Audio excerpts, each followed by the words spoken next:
Hello, this is Pastor Jonathan Meyer bringing you God's Word for us today, Monday, January 16th, 2017.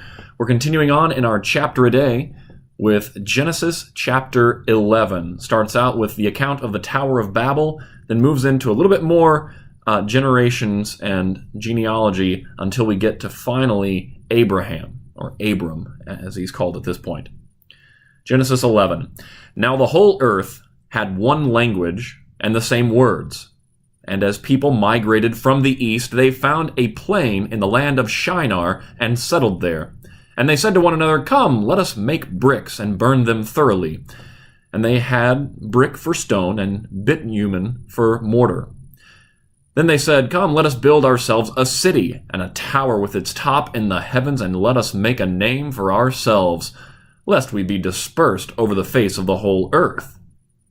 And the Lord came down to see the city and the tower which the children of man had built.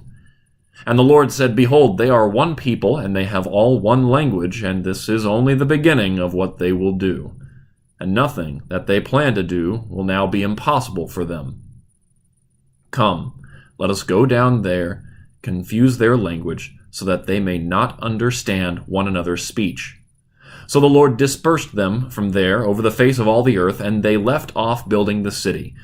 Therefore its name was called Babel, because there the Lord confused the language of all the earth, and from there the Lord dispersed them over the face of all the earth. That may not seem like a big deal as to why would God do this, but it was because he said, "Be fruitful and multiply and fill the earth," and they decided to stay in one location. So kind of, again, breaking God's command. Moreover, they're breaking what basically Adam and Eve's sin was too. They wanted to be like God. These people at Babel said, "Let's make a name for ourselves. Let's lift ourselves up in the heavens, making themselves equal to God." At any rate, continue with verse 10. "These are the generations of Shem. When Shem was 100 years old, he fathered Arpachshad, who 2 years after the flood. And Shem lived after he fathered Arpachshad 500 years, and had other sons and daughters. When Arpachshad had lived 35 years, he fathered Shelah. And Arpachshad lived after he fathered Shelah 403 years, and had other sons and daughters. When Shelah had lived 30 years, he fathered Eber. And Shelah lived after he fathered Eber 403 years, and had other sons and daughters. When Eber had lived 34 years, he fathered Peleg. And Eber lived after he fathered Peleg 430 years, and had other sons and daughters. When Peleg had lived 30 years, he fathered Reu. And Peleg lived after he fathered Reu 209 years, and had other sons and daughters.